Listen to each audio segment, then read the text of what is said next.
Good morning. Ito na po yung paperwork. Maraming salamat po sa opportunity. Okay, next month na ang magiging alis mo. Kaya sana maganda ka na. Yes, ma'am.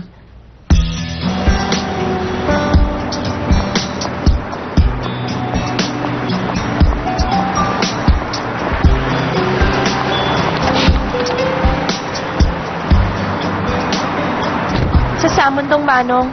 Yes, ma'am.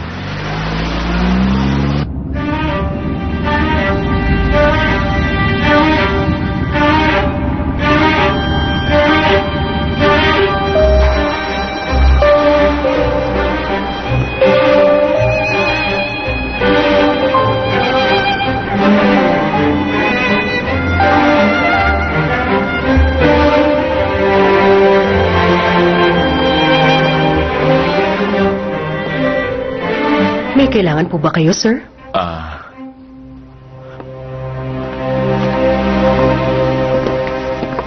Director, may meeting ba si President? Wala siya sa office eh. May ginagawa lang siya personal business. Anong oras siya babalik dito? Hindi ko alam eh. Hindi ko siya makontak sa ngayon.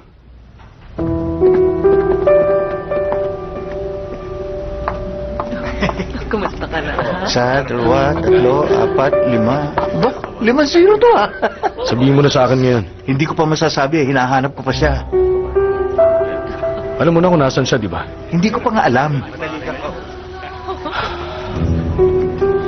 Kapag nakita ko siya, tatawag ako. Sasabihin ko na rin. Baka kailanganin ko pa ng pera habang hinahanap ko siya. Tulong! Ginugol mo ako! Tumawag ka ng pulis! Awang!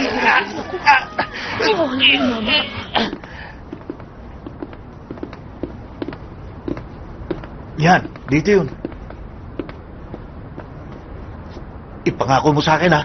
Huwag mo sasabihin sa kanya ako nagsabi. Mukha lang yung hindi makabasag pinggan, pero kaya nung pumatay. Pag nalaman yung sinabi ko, siguradong papatayin ako noon.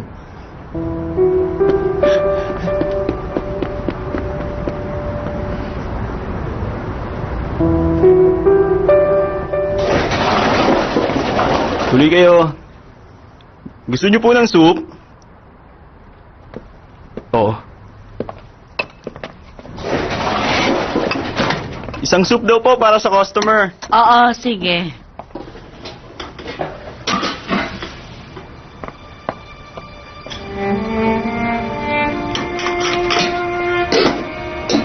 Boss, mukhang nakita ko na ang mama mo.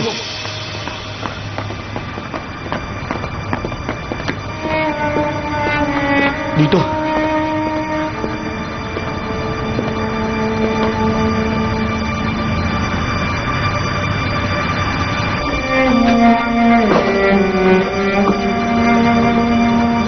Siya ba yun?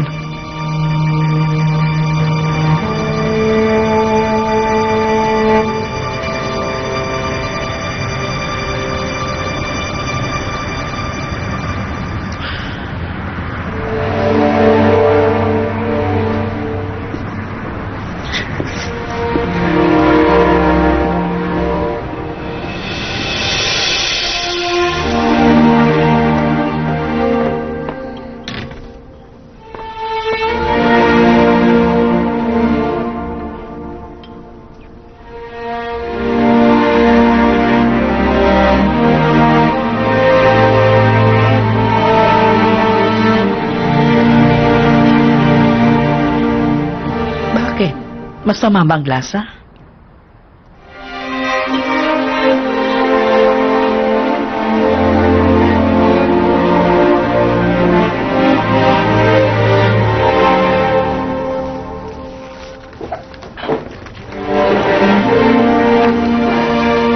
Pasensya na.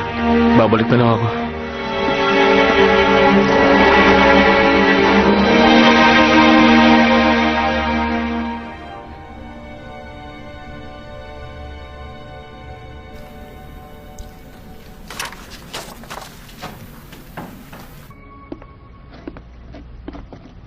Ano nangyari? Bakit hindi ka pa rin nagre-resign? Talaga bang gusto mo na akong paalisin? Anong balita? Aalis na ako. Ipinasa ko na kaninang umaga yung papers ko. Alam mo, medyo weird eh. I'm happy for you. Kaso nalulungkot ako na hindi kita makikita lagi. Thank you sa pagtulong mo sa akin sa interview. Anong sabi nung boyfriend mo? Pumayag siya, in-encourage niya ako. That's good. Kailan ang alis mo? By the end of next month.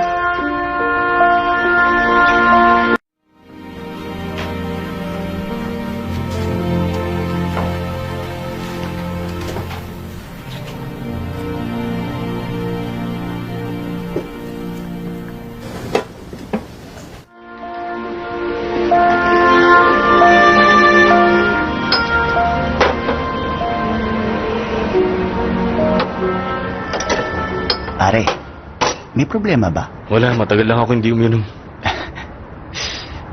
Si Anthony, ang dami niyang hinulog na pera sa account ng nanay ko. Eh di maganda. Hindi ka na ba galit ngayon? Ay sus, kailan ba ako nagalit? Ito naman oh. Hindi ako galit. Wag na wag mo mamalitin si Anthony. Napakalaki ng agwat niya sa atin. Oo naman. At ikaw ang kanang kamay niya. Pare, sino ba yung si David Kim? Kilala mo siya? Sino David Kim? Ewan, hindi ko nga rin alam eh. Sinabihan kasi ako ni Conrad na tanungin si Anthony kung sino ba si David Kim. Hoy, Banjo. Wag na wag kang susunod sa siraulong yun. Hindi ako susunod. Tinatanong lang kita dahil baka kilala mo yun. Gumagawa lang yun ng gulo, kaya wag mo na siyang pansinin.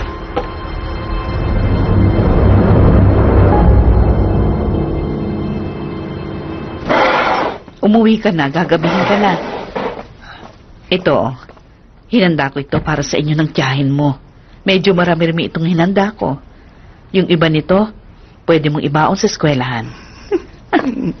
Ay, naku, ikaw talaga. Para yun lang, naiiyak ka na. Sige na. Bukas na lang. Maraming salamat po.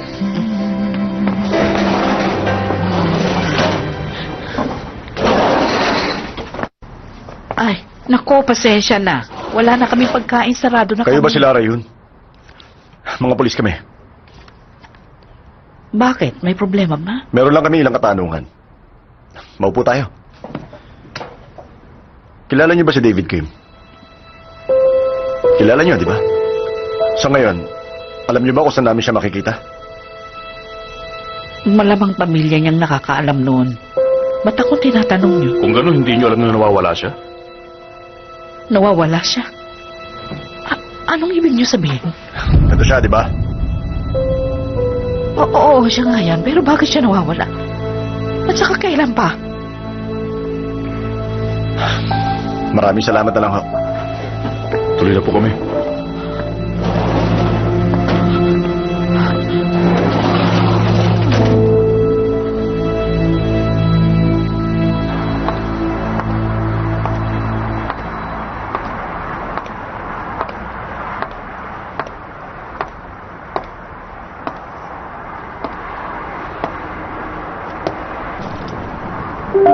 A man's calendar. May panahon kung saan gusto mong kumain ng spicy noodles araw-araw. Buwan kung saan wala akong magagawa pag wala ka. Buwan na gusto kong matapos ng kasama ka. Buwan kung saan takot akong hindi ka makita. Buwan kung saan hihintayin kita. Buwan kung saan mamahalin kita.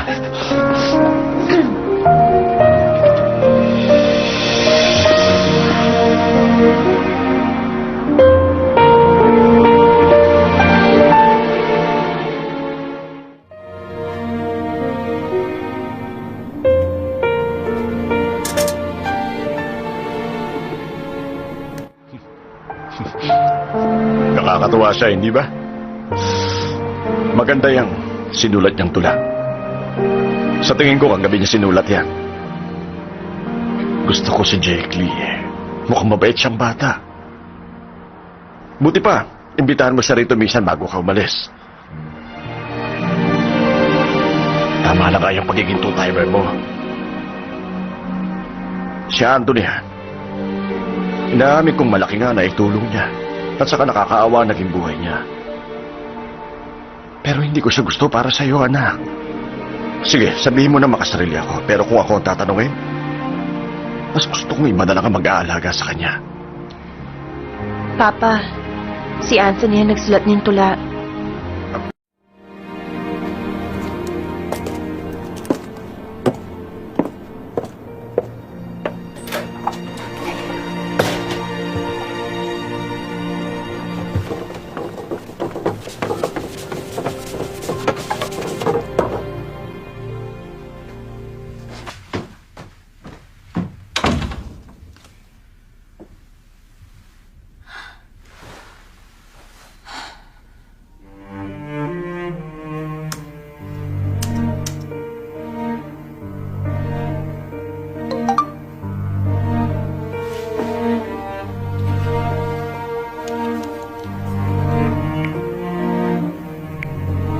Nasaan ka ngayon?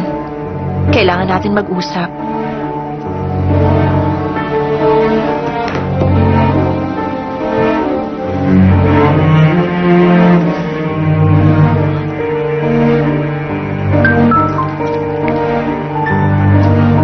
Kontakin mo na lang ang superior mo at ang HR tungkol sa resignation mo.